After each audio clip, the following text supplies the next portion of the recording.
안녕하세요. 구약스터디입니다. 성경에는 성막뿐만 아니라 솔로몬 성전, 스룹바벨 성전, 에스겔의 새 성전, 헤롯 성전 등이 등장합니다. 이 중에서 신약 성경에서 가장 많이 인용한 것은 광야의 성막입니다. 성막은 범죄한 인간이 예수 그리스도를 통하여 하나님 아버지 앞으로 나아가는 길을 완벽하게 보여줍니다.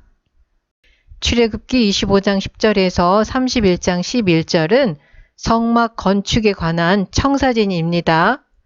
이 청사진은 성막 건축과 관련된 말씀과 성막에서 이루어지는 예식과 관련된 말씀으로 나누어집니다. 성경 본문은 성소의 건축에 대한 설명에서는 성막이라고 부르고 성소에서 행해지는 예식과 관련된 설명에는 회막이라고 부릅니다.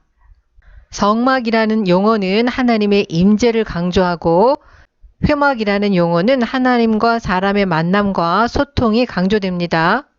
성막 건축에 관한 설명은 지성소의 증거궤에서 시작하여 증거궤 위에 두는 속죄소, 성소에 두는 진설병상, 성소의 등잔대 순서로 설명합니다. 그 다음 설명은 성막 전체를 감싸는 휘장, 성막을 덮는 덮개, 성막을 세울 널판, 성막의 띠, 지성소와 성소를 구분할 휘장의 순서로 설명합니다. 그리고 휘장을 하나 더 만들어서 성막 문을 가려야 합니다. 그리고 나서 성막 밖에 세울 제단에 대한 설명과 뜰에 대한 설명이 나옵니다.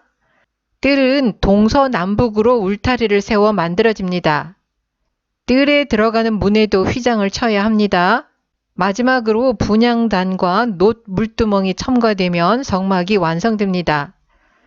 성경은 지성소, 성소, 뜰의 순서로 설명하고 있습니다.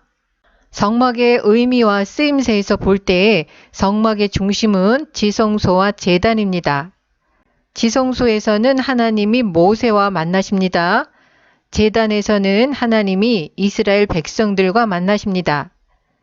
그들은 조각목으로 궤를 짓되 성막 건축에 대한 지시는 증거궤를 만들라는 명령으로 시작합니다. 이것은 모세가 언약의 말씀인 십계명이 새겨진 두 돌판을 받기 위해서 산으로 올라간다는 출애굽기 24장 12절의 초점과 일치합니다. 증거궤는 십계명이 새겨진 두 돌판을 영구적으로 보관하는 그릇입니다. 그래서 증거궤를 만들라는 10절의 명령은 3인칭으로 된 명령 형식으로 되어 있습니다. 다른 명령들은 한결같이 모세에게 너는 만들지니라는 2인칭 형식을 취한 것과 구별됩니다. 하나님과 이스라엘 사이의 언약의 상징은 증거궤와 그 속에 들어있는 십계명입니다. 왜냐하면 십계명의 종교적 도덕적인 명령들은 이스라엘 사회의 기초를 이루기 때문입니다. 증거궤는 윗부분이 열려있는 나무로 된 상자 모양입니다. 증거궤는 조각목으로 만들 때에 정금으로 궤의 안팎을 싸고 위쪽 가장자리로 돌아가며 금태를 두릅니다. 성막이 이동식 성소이듯이 증거궤 역시 이동이 가능하도록 만들었습니다. 증거궤의 네 발에 금고리를 만들고 그 금고리에 금을 입힌 조각목 나무 막대기를 끼워서 이동이 가능하도록 만들었습니다. 그런데 성경은 증거궤의 네 발의 위치를 특정하고 있지 않기 때문에 이렇게 다양한 모양을 상상합니다. 어떤 사람은 윗부분에 고리를 만들고 어떤 사람은 아랫부분에 고리를 만들고 어떤 사람은 중간 부분에 고리를 만들었습니다. 운반을 위하여 끼워 놓은 이 막대기는 증거궤가 정지한 상태로 있을 때에도 빼내지 않습니다. 이러한 준비는 증거궤를 세속적인 접촉으로부터 보호하기 위한 수단인 것으로 보입니다. 성막의 기구들 중에서 증거궤는 최고의 거룩함을 소유한 것으로 간주되었습니다. 다윗 왕의 시절에 증거궤를 예루살렘으로 옮기는 도중에 부주의하게 증거궤를 만졌던 아비나답의 아들 우사의 비극적인 운명은 그 점을 잘 설명해 줍니다. 내가 내게 줄 증거판을 궤 속에 둘지며. 만들어진 궤 속에 보관할 내용물은 하나님이 주실 증거판입니다. 증거에 해당하는 히브리어 에두트와 언약에 해당하는 히브리어 베리티는 같은 말입니다. 따라서 증거궤는 언약궤라고도 부르고 법궤라고도 부릅니다. 증거판은 하나님이 이스라엘과 맺은 언약의 돌판입니다. 따라서 증거판 곧 언약의 돌판을 그 안에 보관함으로써 증거궤는 이스라엘과 언약을 맺으신 하나님을 증거합니다. 출애굽기 31장 18절에 의하면 하나님이 모세에게 증거판 2를 주셨는데 이 증거판은 하나님이 친히 십계명을 돌판에 쓰신 것입니다. 언약궤는 나중에 솔로몬이 예루살렘에 건축한 성전의 지성소에 보관되었습니다. 열왕기상 8장 9절의 증언에 의하면 솔로몬 성전의 지성소에 있는 언약궤 안에는 여호와께서 저희와 언약을 세우실 때에 모세가 호렙에서 넣은 2 돌판 외에는 아무것도 없었습니다. 법률 문서를 신성한 장소에 보관하는 관습은 고대 근동에 널리 퍼진 관습이었습니다. 그러한 행위는 상징적으로 그 문서의 중요성을 강조하고 신이 그것을 증거하고 보호하고 그 내용의 이행을 감독한다는 관념을 반영합니다. 그러나 이스라엘의 하나님은 결코 언약궤 안에 거하시지 않습니다. 오히려 역대상 28장 2절에 의하면 언약궤는 우리 하나님의 발등상, 즉 발판입니다. 다시 말해서 언약궤는 성막의 보좌에 하나님이 그 발을 두시는 곳입니다. 언약궤는 이스라엘 백성들 사이에 하나님의 임재를 상징했으며 하나님과 이스라엘 백성들의 관계를 지속적으로 상기시켜 주었습니다. 즉 언약궤는 이스라엘 백성이 순종하기로 동의했던 언약의 말씀을 지속적으로 상기시켜 주었습니다. 증거궤는 윗부분에 뚜껑이 없는 상태로 만들어졌는데 정금으로 만든 견고한 평판이 언약궤 위에 놓여지게 됩니다. 평판의 크기는 증거궤의 크기에 딱 맞게 제작됩니다. 증거궤 위에 올려놓는 이 평판을 히브리어로 카포레트라고 부릅니다. 카포레트라는 히브리어는 전통적으로 속죄소 또는 시은좌로 번역되었습니다. 이러한 번역은 속죄하다를 의미하는 히브리어 키페르 동사의 통상적인 의미를 따른 70인역 성경에 기초하고 있습니다. 키페르 동사가 씻어내다, 깨끗하게 하다, 확장해서 죄를 속죄하다의 의미로 사용된 구절들이 구약 성서에 분명히 있습니다. 그리고 이러한 이해는 지성소의 속죄소에서 대제사장이 속죄의 날에 속죄 의식을 행하도록 규정한 레위기 16장 15절 16절에 의해서 강화됩니다. 또 백성을 위한 속죄제 염소를 잡아 그 피를 가지고 휘장 안에 들어가서 속죄소 위와 속죄소 앞에 뿌릴지니. 그러나 일부 학자들은 카포레트를 속죄소라고 번역하는 것보다는 덮개라고 번역하는 것이 적절하다고 주장합니다. 키페르 동사가 덮다라는 의미와 관련된다는 주장에 근거해서 카포레트가 증거궤를 덮는 뚜껑의 역할을 하기 때문에 덮개로 번역할 것을 주장합니다. 나아가 덮다라는 의미에서 죄를 덮어서 보이지 않게 함으로써 용서받는다는 이론이 발전했습니다. 그러나 카포레트라는 이름은 속죄와 관련된 실질적인 기능 때문에 붙여진 이름이지 그것의 물리적인 구조 때문에 붙여진 이름이 아니기 때문에 덮개라는 번역은 적절하지 않습니다. 또한 카포레트를 덮개 또는 뚜껑으로 번역하게 되면 카포레트의 독자적인 기능과 의미가 축소되고 증거궤의 일부로 예속됩니다. 그러나 카포레트는 단순히 증거궤 뚜껑이 아닙니다. 그 자체의 정체성과 상징성을 갖고 있는 신성한 물건이었습니다. 성경에서 증거궤와 카포레트는 두 개의 분리된 기구로 여러 번 언급되었습니다. 그러므로 그룹 2를 속죄소 두 끝에 쳐서 만들되 한 그룹은 이 끝에, 한 그룹은 저 끝에, 곧 속죄소 두 끝에 속죄소와 한 덩이로 연하게 할지며, 금으로 그룹 둘을 만들되 속죄소의 양쪽 끝에서 쳐서 만들어서 속죄소와 한 덩어리로 연결되게 합니다. 밑에 있는 상자가 언약궤고 그 위에 올려놓는 평판이 속죄소입니다. 속죄소 양 끝에 두 개의 그룹을 속죄소와 연결되게 만들었습니다. 두 그룹은 서로 마주보되 고개는 속죄소를 향하여 아래쪽으로 숙인 형태로 만듭니다.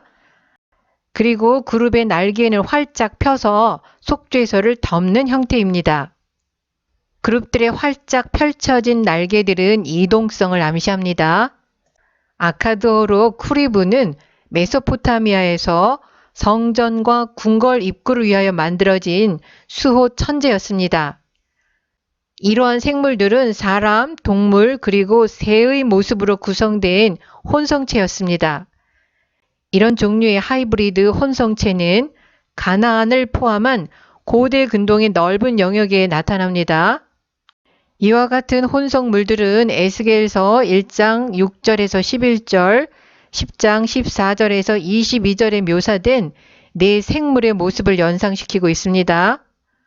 네 생물, 곧 그룹의 머리 위에 수정 같은 궁창이 있고 궁창 위에 보좌의 형상이 있는데 모양이 남보석 같고 그 보좌의 형상 위에 사람의 모양 같은 한 형상이 있었습니다.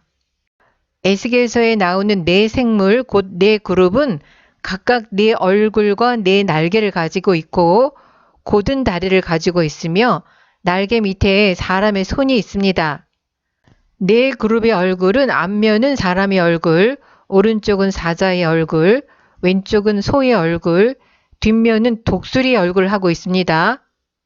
창세기 3장 24절에서 그룹들은 에덴 동산 동쪽에 생명나무의 길을 지켰습니다. 그런데 출애굽기 25장에서는 지성소에 있는 속죄소와 언약궤를 지킵니다. 그룹들은 하나님과 매우 가까이 있고 신성한 장소를 지키는 역할을 하고 있음을 알 수 있습니다. 또한 그룹들은 천상의 보좌의 운반자 역할을 합니다. 그룹을 타고 나르시며 바람 날개 위에 나타나셨도다. 언약궤 위에 그룹들의 영구적인 장소는 이스라엘 공동체 내에 하나님의 지속적인 임재를 표현합니다. 그리고 그룹들의 활짝 펼친 날개는 하나님의 완벽한 이동성, 즉 하나님의 무소부재하심을 표현합니다. 정리하면 언약궤 위에는 속죄소라고 부르는 금으로 만든 평판이 있고 그 평판 양쪽에 하나님의 임재를 상징하는 그룹이 있습니다. 그리고 언약궤 위 속죄소 양쪽에 있는 그룹 사이에 하나님이 좌정하십니다. 여호와께서 그룹 사이에 좌정하시니 땅이 요동할 것이로다. 거기서 내가 너와 만나고 속죄소 위 곧 증거궤 위에 있는 두 그룹 사이에서 내가 이스라엘 자손을 위하여 네게 명할 모든 일을 네게 이르리라. 하나님께서 이스라엘 자손들에게 전할 모든 명령을 이루시기 위해서 모세와 만나시기로 약속하신 장소는 속죄소 위 곧 증거궤 위에 있는 두 그룹 사이입니다. 언약궤가 하나님의 보좌의 발판인 것처럼 그룹과 한 덩어리로 되어 있는 속죄소는 눈에 보이지 않는 하나님의 보좌를 바치고 있습니다. 이것은 그룹 사이에 좌정하신 분이라는 하나님의 별칭을 설명해 줍니다. 그룹들 사이에는 하나님의 영광스러운 임재가 있습니다. 해마다 대속죄일이 되면 대제사장이 지성소에 들어가서 백성들의 죄를 속죄하기 위해서 희생제물의 피를 속죄소 위와 속죄소 앞에 뿌렸습니다. 속죄소가 있다는 것 자체로 충분하지 않았고 그 위에 희생제물의 피가 뿌려져야 했습니다. 이것은 오직 피를 통해서만 언약궤 안에 들어있는 율법을 범한 죄가 용서될 수 있다는 것을 보여줍니다. 그 위에 속죄소를 덮는 영광의 그룹들이 있으니 히브리서 9장 5절의 속죄소에 해당하는 헬라어는 힐라스테리온입니다. 그런데 로마서 3장 25절은 똑같은 힐라스테리온이라는 단어를 화목제물로 번역합니다. 그러나 힐라스테리온이라는 용어는 원래 구약 성경의 헬라어 번역에서 주로 언약궤 위에 두는 평판, 즉 속죄소를 가리키는 데 사용되었습니다. 아마도 로마서 3장 25절에서 바울은 구약 성경의 속죄소를 염두에 두었을 것입니다. 다시 말해서 바울이 예수 그리스도의 사역에 이 단어를 사용했을 때 속죄소에서 행해진 속죄 의식을 염두에 두었다는 것입니다. 대속죄일에 지성소의 속죄소에 피를 뿌린 대제사장의 행위는 예수 그리스도의 속죄 사역을 상징하는 것이었습니다. 해마다 드리는 구약의 속죄제와 피뿌림은 자기의 피로 영원한 속죄를 이루사 단번에 성소에 들어가신 예수 그리스도의 희생과 흘리신 피를 상징합니다. 그러니까 바울이 말하고자 했던 것은 예수 그리스도가 지성소에 있는 속죄소의 원형인 참 속죄소라는 것입니다. 출애굽기 본문은 하나님의 의로운 표준인 언약궤 안에 들어있는 언약의 말씀과 하나님의 은혜로운 준비인 속죄소, 즉 예수 그리스도의 속죄 사역을 영구적으로 상기시키고 있습니다. 오늘 영상은 여기서 마치겠습니다. 시청해 주셔서 감사합니다.